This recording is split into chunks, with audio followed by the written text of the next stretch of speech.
Good evening. Thank you very much for coming tonight. It's a thrill to be here at 92Y on the week of David's book launch. And as you just heard in the intro, both books we're talking about tonight will be for sale right outside and a signing for both authors right afterwards. But I was hoping to start, since we're going back in time tonight, David. We're going back in time tonight, Maureen. I'm learning some things up here for the first time because I was a little younger than both of you in the 90s. But I will never forget coming home one day and seeing a special report on the news about some presidential scandal. Brian Williams was anchoring, and of course later he had his own scandals. But I wonder, David, as you thought through your book that's brand new out this week, was that the most jaw-dropping moment of the 90s, Bill and Monica? I think it had to be. I mean, you can say that about the O.J. Simpson getting behind the wheel of the Bronco, pretty jaw-dropping. But I think it was. Where was I at the time? I was working at Life magazine, and Life was this middle American, middle of the road magazine, and I got this call from Graydon Carter to come work at Vanity Fair in 1998. And this was a cosmopolitan, sophisticated magazine that, it wasn't Kansas anymore. And I went to work at Vanity Fair, and sure enough, the first day of on the job, Graydon said to me, let's try to see if we can get Monica Lewinsky for the magazine. And sure enough, in 22 days, I spent a lot of time getting exclusives when I was at Life, and we did a photo shoot with Herb Ritz and Monica, which Maureen wrote about very smartly, I thought, at the time, saying something to the effect, which is quite negative and quite correct, which is that, in the old days it was like Life and Time. If you were on the cover, that was, the pinnacle. But something to the effect of the premier achievement in our culture seems to be, in our celebrity mad culture, seems to be to get your photo shoot in Vanity Fair. And I think that was sort of what we were seeing, that the culture was drifting this way towards something that was a little more, shall we say, saucy. Or naughty, as the title of the book. Yes. But your premise in the book is that the naughty 90s set up a lot of what we see in, what do you call them, the tawdry teens? And the tawdry teens, or yes. The Trump teens. The Trump, yes, I call. Oh, you're an astute, quick reader. That's true. No, I think a lot of that happened. I think what we have today, there's a lot of lying in the '90s. We can talk about that tonight. There was a lot of,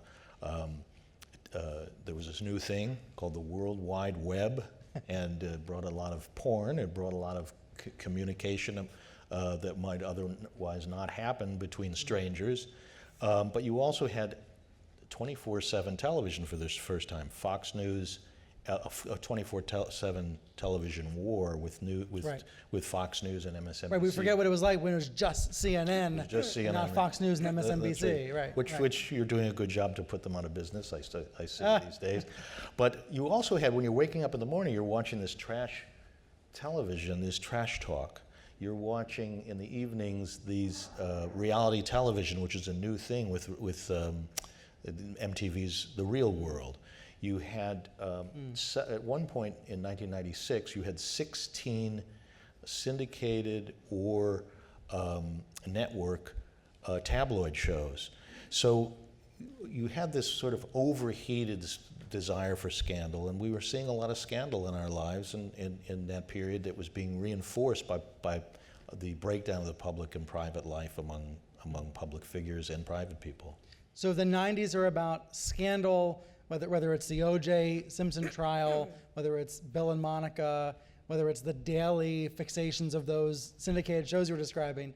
Is that, Maureen, what sets up the Trump teens, where all of Trump's scandals went unnoticed or ignored or dismissed by his voters, that we have become so used to and accepting of political scandal and intrigue and drama and reality TV that his voters went for it?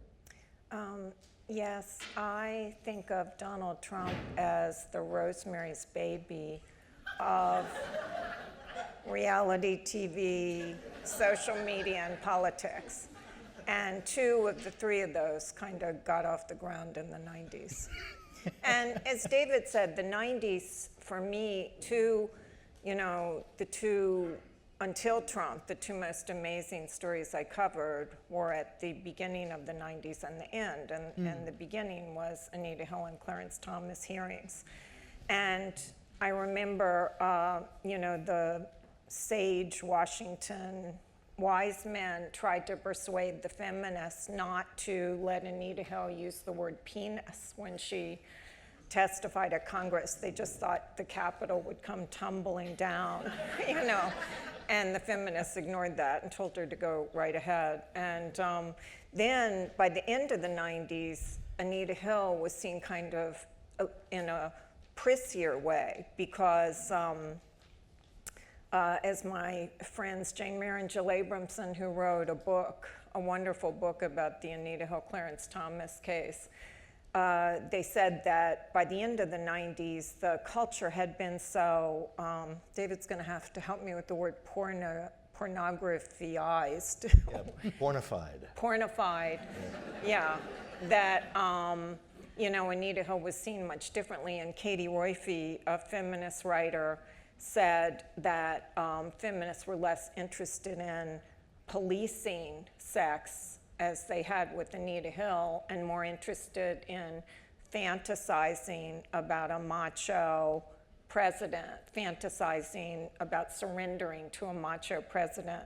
And there was a famous New York Observer story, like New York's super gals fantasized about our press, and they all talked about Erica Jong, and all these feminists talked about how they would like to somehow get hold of his precious bodily fluids. And so the whole decade, had become much raunchier. And so Donald Trump, that was the beginning of like coarseness and the cacophony of the internet and sort of the cruelty of the internet, all of which you see magnified now.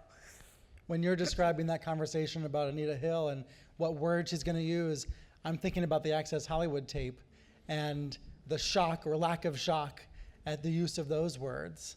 Well, Donald Trump, the 2 great legacies he leaves the New York Times with is that we now can actually call politicians and presidents liars, which we had never been able to do. And I can't tell you the number of times I went to thesaurus.com to look up synonyms for Dick Cheney. And the other one is that we can use bad words on the front page. So This is the thing, because in 1998, when the tapes came out that Linda Tripp had secretly had with Monica Lewinsky, the New York Times front page story used the F-bomb for the first time in, I think, 147 years of the New York Times. And this was talking about the president. Then we had, in 2016, quoting the future president of the United States, and the F-bomb was used right there on the front page story. I guess I'm saying F-bomb because I think this is streamed. We're trying to be more modest in the president. I guess that's it. Right. But that was a real change when the president himself was quoted using that word and using other words. You call the 90s in your book the age of the long lie. Why? Well, everyone was trying to get an angle. We had athletes who were cheating. Pete Rose went to jail, and you had this great, Lance Armstrong was a hero, and then we found out he was doping, and Sammy Sosa was competing with Mark McGuire, and everybody was sort of, and it turned out they were doping too. Everybody was trying to get a new angle, and there was a lot of lying and cheating. But clearly, when the president of the United States, the person we met, Bill Clinton, the first night we met him was on that 60 Minutes program on 1992, where he lied that he said he did not have an affair with Jennifer Flowers, when in fact under oath he later said he did. His first week in office became this overheated discussion of what then became the don't ask, don't tell policy in the military. And that was really mandating that if you were heterosexual if you were non-heterosexual, you had to lie about your sexual orientation. So it was mandating about lying. And then he was impeached because he lied under oath about his relationship with Monica Lewinsky. So this then gave us, what did we get after that? We got George Bush, who would lie as a matter of course, mission accomplished, weapons of mass destruction, George W. Bush. And now what do we have? You know, we have a person who, it's almost like Mary McCarthy said about Lillian Hellman, every word out of her mouth is a lie, including and the. And I think that's what we're in for. We've got, you know, it's all faux reality. You know, I think there was one survey that said that Trump, during the campaign, lied 71% of the time. You know, PolitiFact came out with that. And yet we're all in on it. Everyone's aware of this. Well, it's just like, you know, it's like, that's what entertainment is. That's what reality TV is. We know that's fake. That's what these World Wrestling entertainment, you know, Donald Trump held a lot of World Wrestling Championships matches at his casino and hotel during the 90s in New Jersey. And he really loved that, and they loved him, and it was all this fake performance art, and I think that's what we're living in. Unfortunately, we're all doing it ourselves with social media. All putting on our own fake performances? Well, we are all the time. We're sort of, we've become mediated. I think it's either 1992 or 1993 that the World Wide Web is kind of invented, presented to the public, and you write about that as well. If we could go back in almost 25 years now, Maureen, if we could go back to kind of the beginning of the World Wide Web and what we now know it's going to do to newspapers and to media and to politics and to our behavior as citizens, would we do something differently? I know, that's my theory, that in the end, we'll all be hacked. All of our marriages and friendships will end. Our jobs will be lost because, of course, we can't resist, you know, saying things on the web we shouldn't, and that will be tapping on our screens. Yeah, and that will be the apocalypse rather than Donald Trump. You know, this is really, I mean, I don't know how, I've read you on the subjects of religion, but this is really, in a bigger way, everything will be revealed, you know, ultimately. Yeah. And I think we're living through this sort of notion that everything we do is really somehow seen, and there will be a comeuppance. And, you know, a lot of people don't believe that. I interviewed Woody Allen on the subject for the book, and because we were talking about this sort of lack of a moral judgment in film during the 90s. But I think that's really true. The internet is almost a metaphor for you know, the overall witnessing of what we do. I was trying to think about what was missing in the decade that you're studying, and isn't the single biggest thing that's missing cell phones? Meaning, you know, the iPhone or even a flip phone from the early 2000s. I know there were the brick phones in the 90s, but thinking about the impact of cell phones on everyday life, the 90s was the last period before everybody has a computer in their hand at all times. Well, you certainly did not have the ability to take pictures on your phone. However, by the end, there was a deregulation where people did have pagers and did have ability to communicate. And it was the beginning of cell phones. In the beginning, as I talked to some people about, who the ability to have affairs because they had a second phone, or they had the use of their cell phones. And I think that part of this was on Clinton's watch, that there was a deregulation to allow then the use of cellular information. But is that part of the triumph of the American libido that you're describing? I think so. Yeah. Well, let's talk about men's roles and women's roles in the 90s versus today. Maureen, do you look back to 20 or 25 years ago and see a dramatic difference in women's roles first? Well, when I did my second book, I wrote that feminism at that point kind of got subsumed into narcissism. the baby boomers and the culture was so narcissistic that it just, that was the ism, that was the prominent ism of that age in a way. And now I think some younger feminists have made it chic again, like Lena Dunham and Emma Watson and, people who are proud to call themselves feminists. But at the time, feminism in the 90s, I think, was very confused because the feminists took off against Clarence Thomas because they didn't like his positions on issues, but then they defended Bill Clinton because they liked his position on issues, no matter how retrogressive his behavior was. So that put them in a position of hypocrisy by the end of the decade. David, how did women's roles change? Yeah, I think I read your book, Are Men Necessary, with my legs crossed.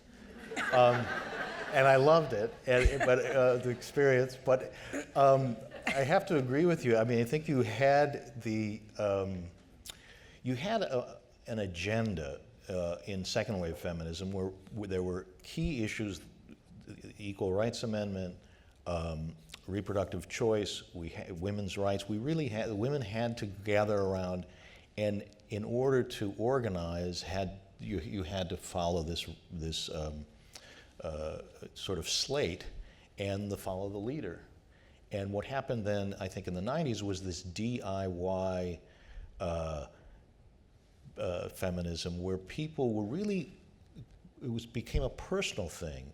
But feminism was how a woman projected themselves. A lot of the third wave feminists, I mean, you talk about the Riot Girl movement, which was a big deal in the Pacific Northwest and then went across the country in America, and especially in Washington, D.C., where young women who'd had a lot of experience with, had themselves dealt with rape or dealt with domestic abuse or dealt with, difficult family situations, were taking on feminism to address their own issues, and this was a big deal, I think, in how it was an angry girl movement for many, but it was really about defining yourself. And I don't know how many women I interviewed for the book who looked at Madonna. You were talking about the confusion in the 90s, but it looked at Madonna as a role model. This is a woman who was saying, men do not define me, other women don't necessarily define me, I define my sexuality. I'm going to use whatever I have to make it in this world. And she was really in the 80s and 90s, as much, and we heard this about Hillary Clinton too. This is her book came out the same day mine did. She was #1 on the bestseller list. Mine is, I think, on Amazon was like 6,000. So please help out. But Madonna was really a key player. And men's roles? Men's roles. I mean, we're all at sea. It's really. I will mention that Viagra was introduced in 1998. Yes, that's true. I devote 2 chapters to Viagra, the definitive story on Viagra. I interviewed all the scientists, but men were really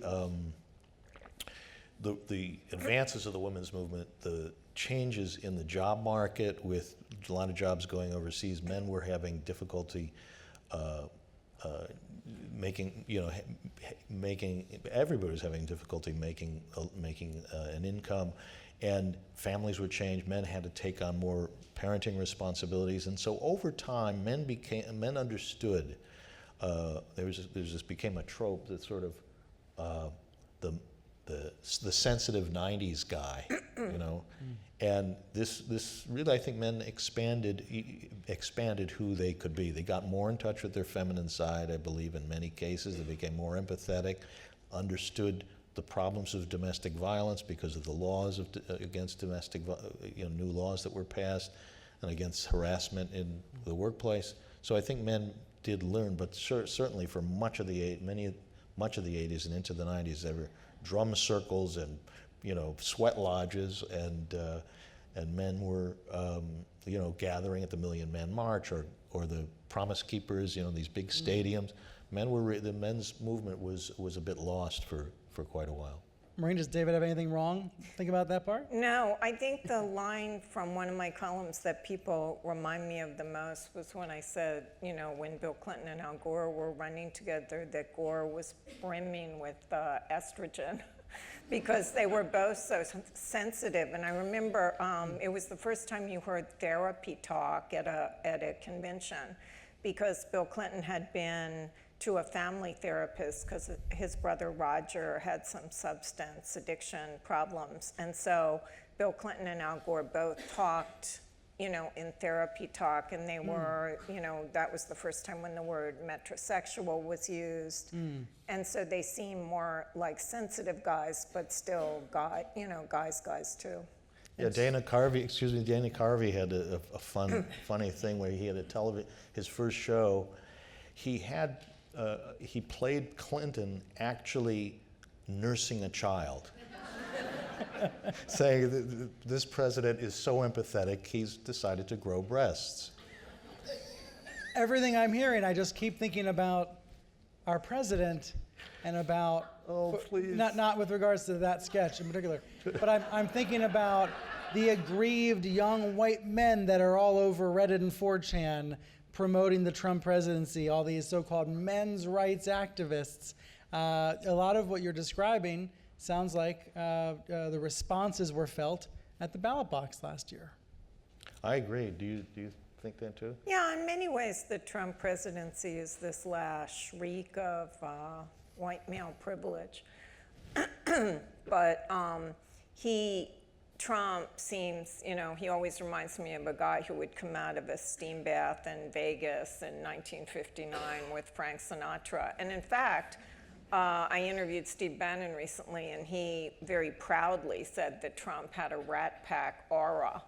But I also think Trump, you know, is very feminized. He uses more feminine language. He trusts Melania. This was a really interesting thing that Bannon said, that he completely changes around Melania when he's with her, that he's more courtly, that he trusts her judgment of people. And, you know, obviously he trusts his daughter Ivanka more than anyone. So beyond all the macho posturing, you know, I think there's another side to him. What was now President Trump doing in the 90s? Tell us the sort of 90s story of Trump. It was a tough time in Atlantic City for him, right? The Apprentice was only a glimmer in his eye. It wasn't going to premiere in 2002. No, you're right. I think at the Democratic convention, Mike Bloomberg came and said, you know, we know what Donald Trump was. He was talking about Donald Trump in the 90s in his bankruptcy period, and he said, hey, we know him in New York. He's a con artist. And he had a real struggle. He almost, you know, he was in a depression. I remember Marie Brenner did a great story on him in 1990, 1991, another one in 1991, where he was watching television all day, but sitting at home in his pajamas, and he was really worried because but the way the decade started, in terms of scandal, the last week of 1989, Marla Maples and Donald Trump were skiing in Aspen and run right into Ivana Trump. Oops. And there's this big hubbub, a big to-do. And about a month later, the front page of the New York Post says, best sex I ever had. This was Marla Maples supposedly saying about Donald. Who knows who planted that? Maybe John Barron. Yeah, John Barron or John. Yeah, exactly. Thank you for getting that joke. And it was really the beginning, the first domino in the scandal of the whole decade was this marriage that fell apart, and then we had more and more and more of it. But Donald Trump throughout that period became something of a joke, and we only laughed now as we look back at our peril. And I think about 1996, you mentioned Fox News launching that year, and the impact Fox eventually had on his mindset, his interest in running for office, his views toward politics, his campaign in 2015 and 2016. And I wonder, you know, about kind of that Fox News launching as being a key moment in what I now see as his success, his ability to reach the White House. I think it is. You know, the day after Hillary lost, the day after Donald won, to use their first names. Jan Wenner went to interview President Obama, and he said, "Mr. President, what happened?" Which is the name, isn't that the name of Hillary's book? It is. What happened? He said, "Mr. President, what happened?" And he said, it's hard to say, but across this country, people are sitting in bars and restaurants, and they're watching Fox News. And I think there's this sort of background music in everyone's life where people are watching or hate watching Fox News, watching or hate watching CNN, a lot of the opinion makers and a lot of retired people, a lot of people who are out of work, a lot of people who have nothing to do during the day, and a lot of people who want to get a recap, and this has really become a real force. I think Rupert Murdoch and Roger Ailes politically have been a huge, and you've written about this too, have been a huge force in the last 25 years. And since you mentioned what happened, I'm sure our audience would like to hear your answer to what happened. Have you read Hillary's book, Maureen? No. Any interest? Well, I was in Ireland interviewing the Prime Minister, so I'm catching up. Yeah, I will definitely read it. But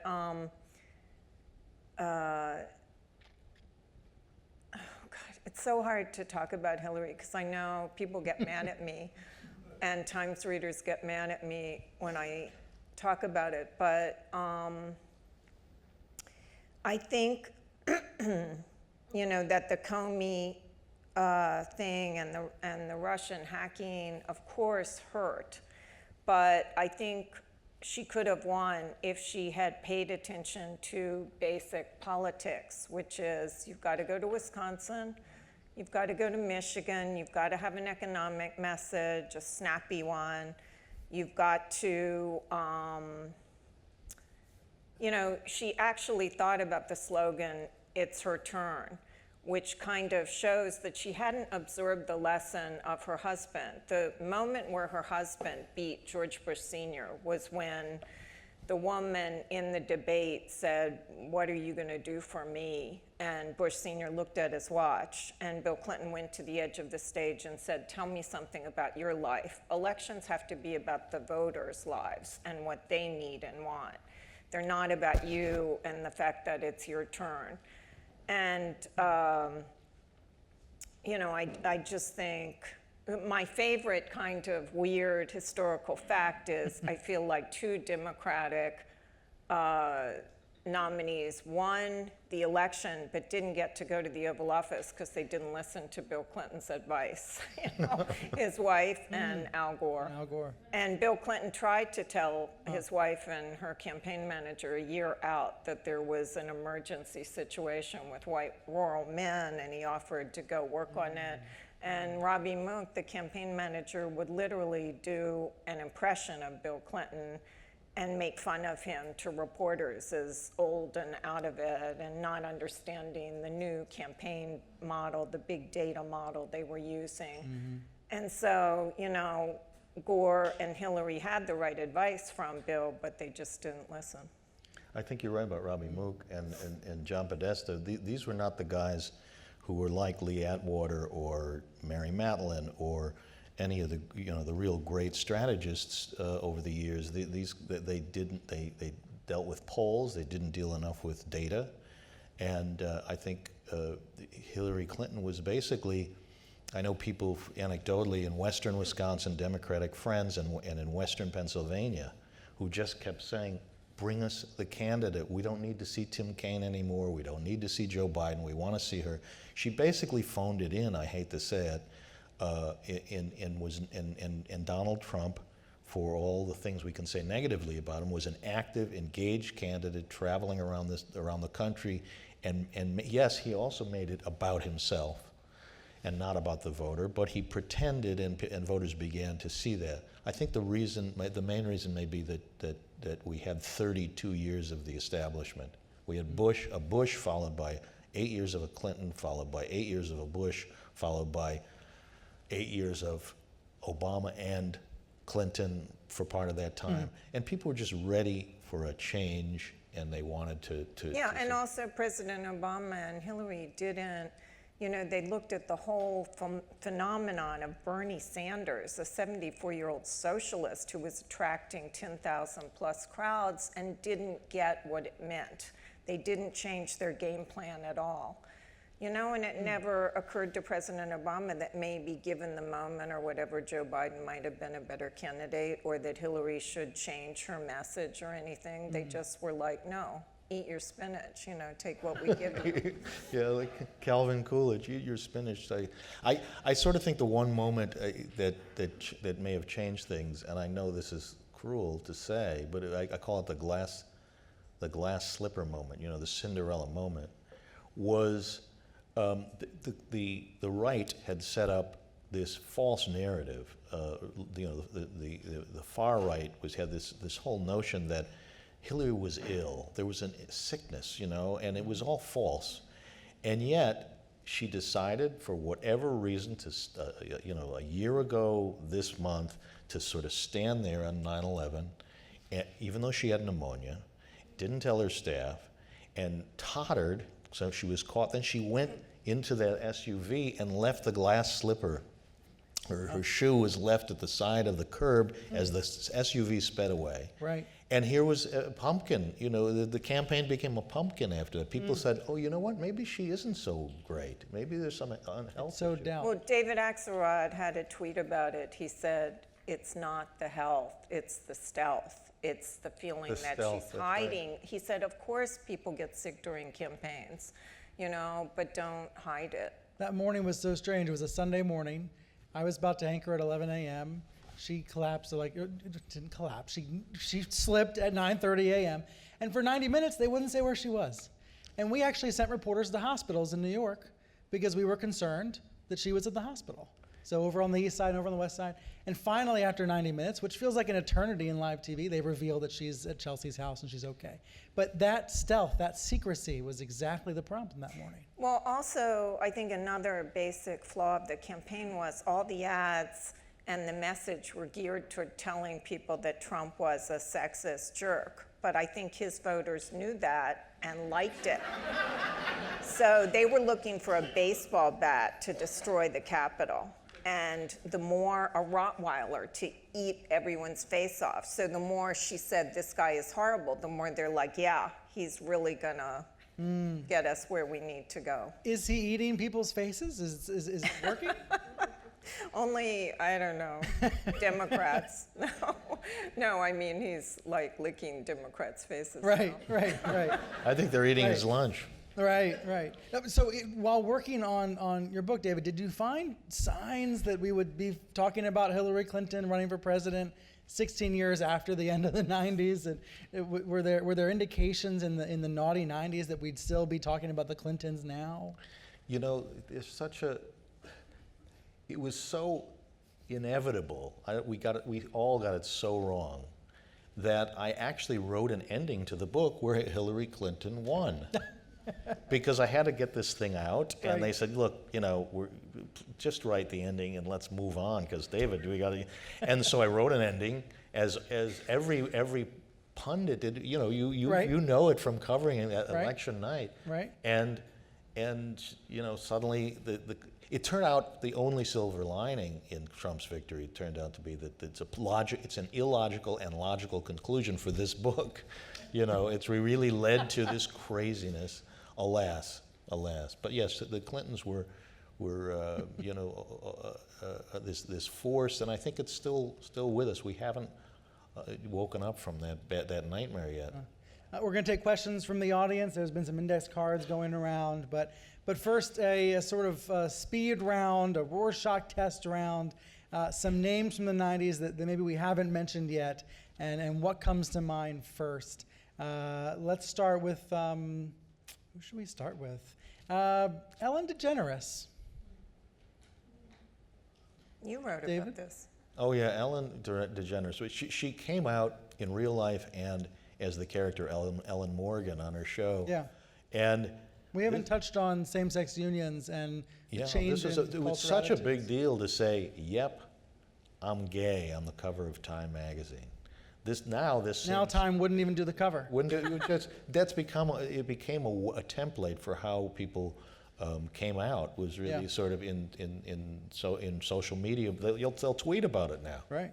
So it's a big deal. Matt Drudge, Oh, he's yeah. still with us. Well, that's when, my friend Michael Isikoff broke the Monica Lewinsky story, or almost broke it, because Matt Drudge came to Newsweek and was kind of lurking around Mike's desk and somehow saw it and broke it in Drudge.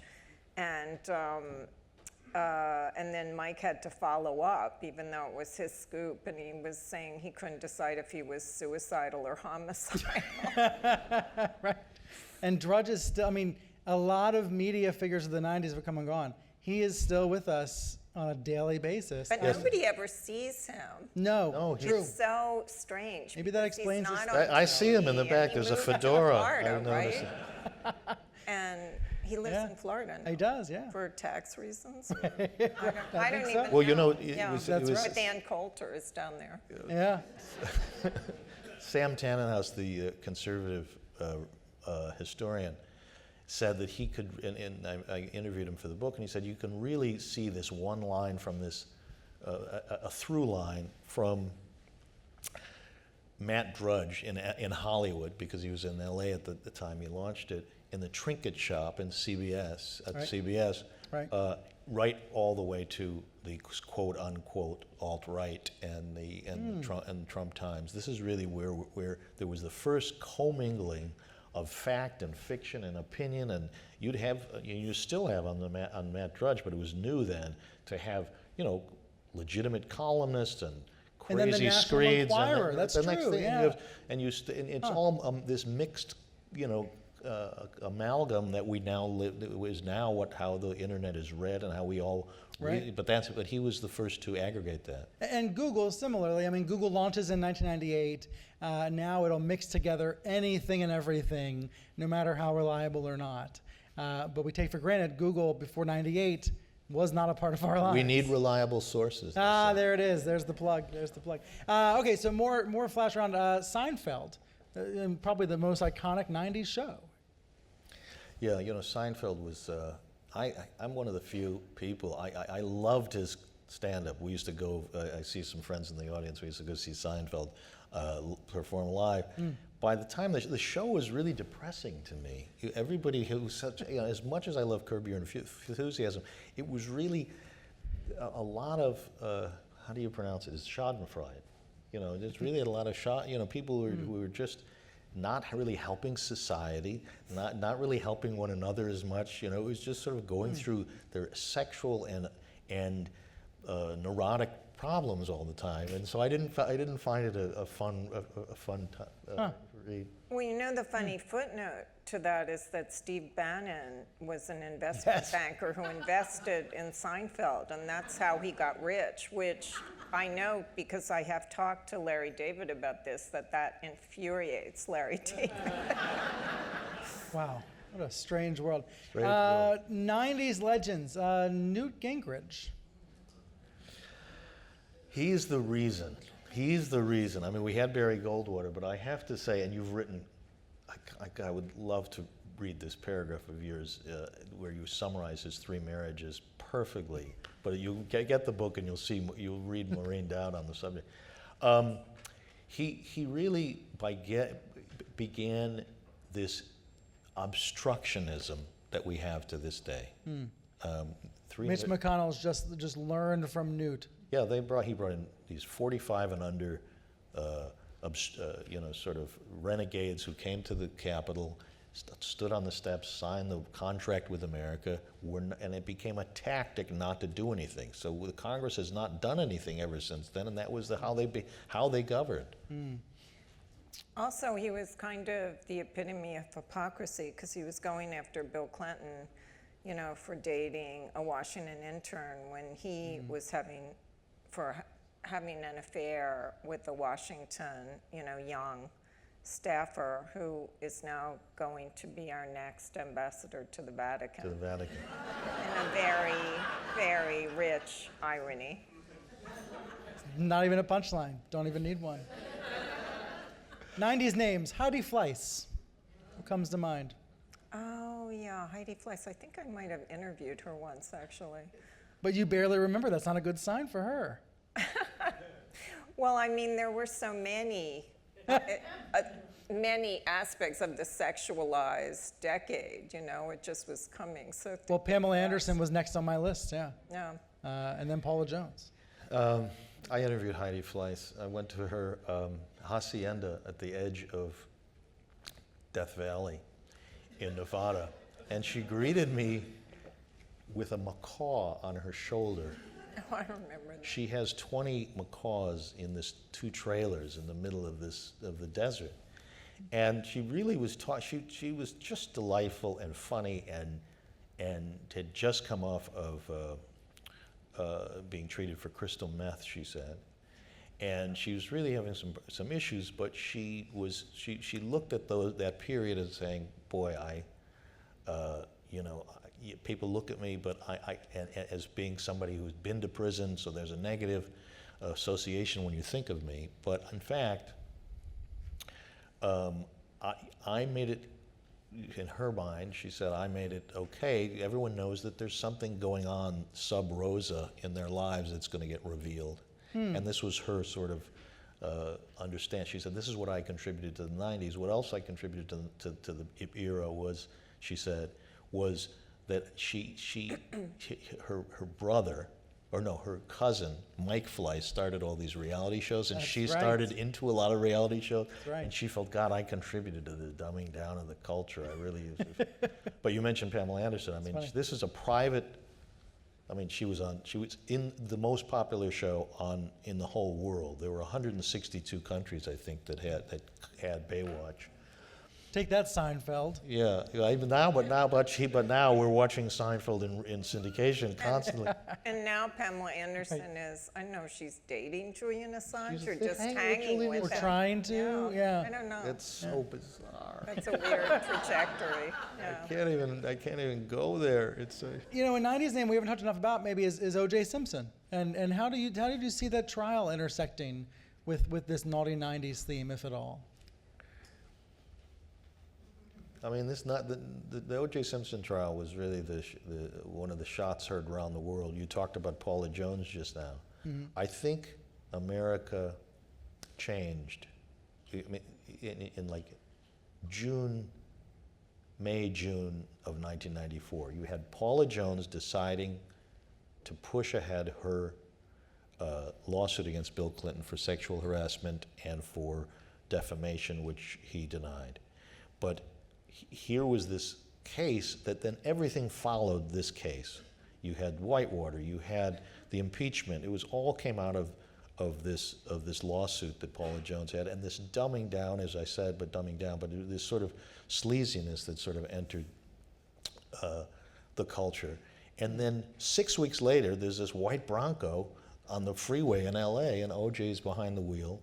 And we watched that for over a year, every day, and it set up what Guy Debord, the French philosopher, used to call this society of the spectacle. Mm-hmm. We lived this spectacle, and we're still living it. You had it with the Gulf War in '91. You had it with O.J. Simpson. You had it with the impeachment trial, and then you had it with Gore v. Bush. You know, the hanging chads, as we remember. And we're living with this today, this sort of sense that we're an audience and we're watching these events play out, unfortunately. Oh, I was just going to say that OJ, you know, having watched about 100 hours about OJ with the 2 shows that were on, you know, and covered some of it at the time, there is some primal thing about that to me is almost more like Shakespeare than anything I've seen. Well, maybe the Bush father and son, but you know, that someone can seem to have everything and yet there's this fatal flaw of jealousy and pride that's going to destroy him and his life. I mean, it's, you know, I think that is a real story, not just a celebrity story. Celebrity, yeah. And the 5th act, at the end, we thought, America was sitting there watching the verdict, and it went one way, and the country was divided. And well, that was a whole another thing about trying to understand why people felt that way. Yeah. Yeah. Mm-hmm. Some questions from the audience, and first, it's a sort of a professional question for you, David. Given the news last week about Graydon Carter, how will his retirement from Vanity Fair affect your job at Vanity Fair, if at all? And is there someone you'd like to see replace him? I promise this is not my reporting question. Here, I'll take the. Let me take the card. You remember where Johnny Carson used to go? Like no answer to that question. Thank you. No, Graydon is. Can you tell us about last night? Oh yeah, so we had a little soiree last night for the senior staff, and just like a wonderful period. I mean, this has been, Graydon's had 25 years at the magazine, and it started in the 90s, started in 1992. His run. And yeah, I think right? his first cover was, I wasn't there yet, I was at Life as I mentioned, but it was, I think, Elizabeth Taylor holding up a condom. It was one of his earlier covers, but it was, so we've come so far from there. But also you have to give Graydon credit for one of the most amazing things in the 90s.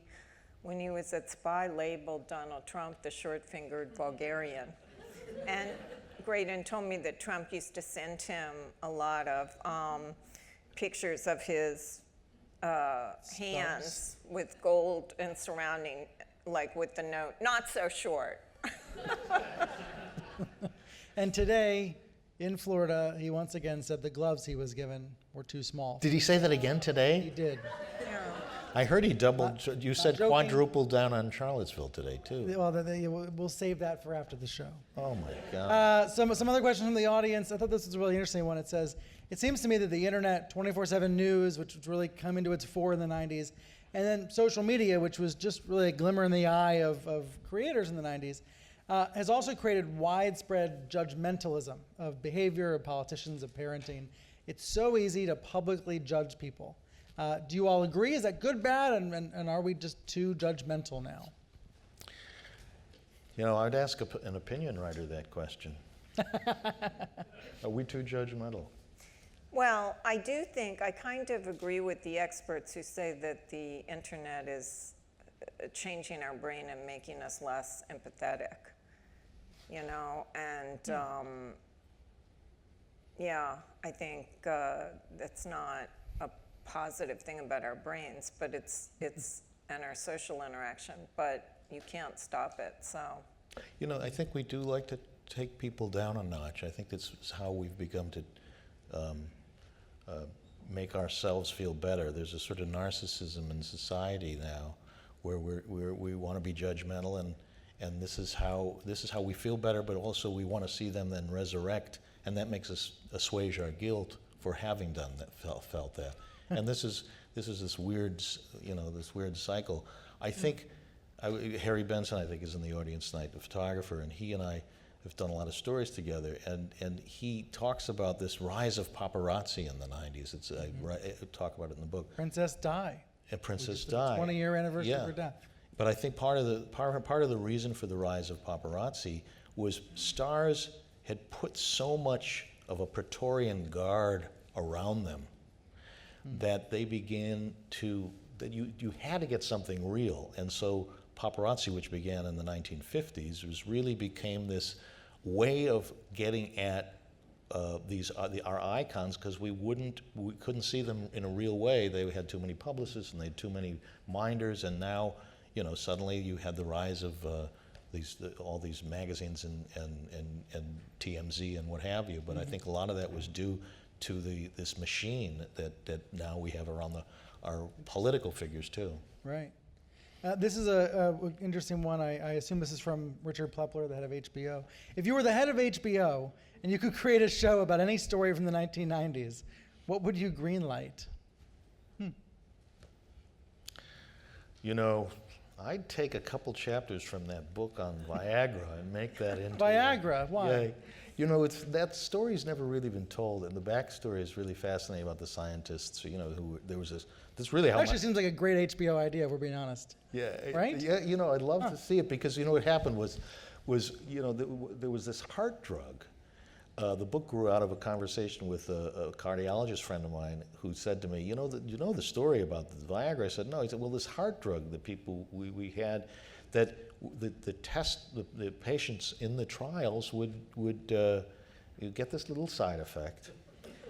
And at 25 milligrams was not much. 50 milligrams was pretty good. And, and suddenly they weren't given the pills back after the end of the trial.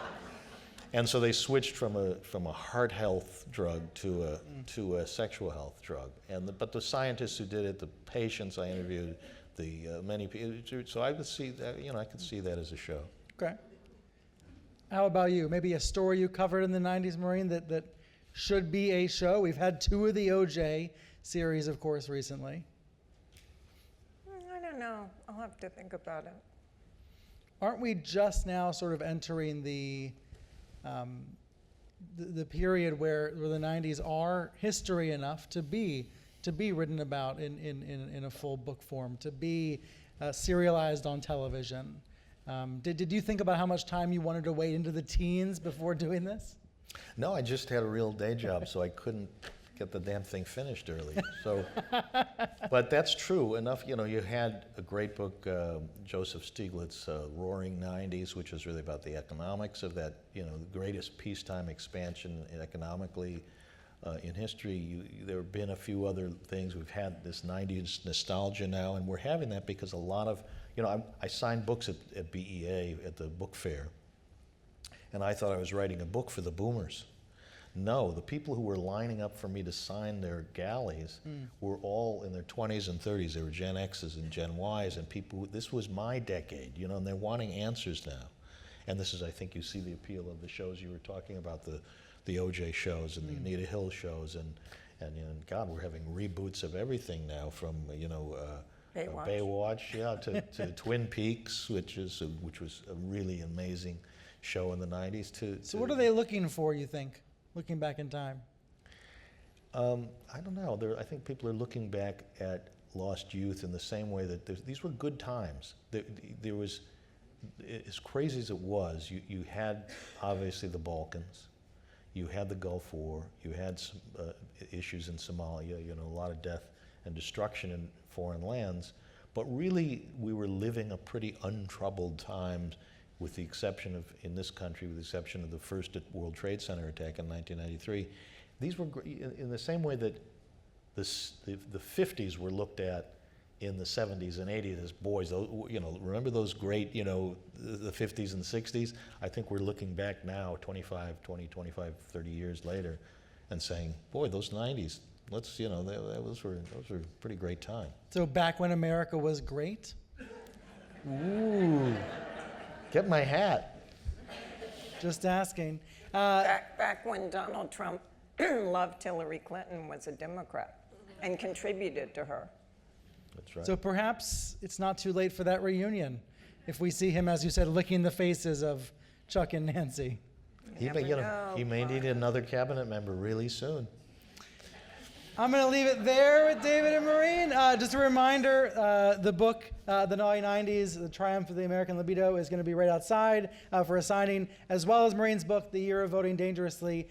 Come out, stay for the signing. We'll be right out in the lobby. And thank you all very much for being here tonight. Thank you to our authors. Thank you.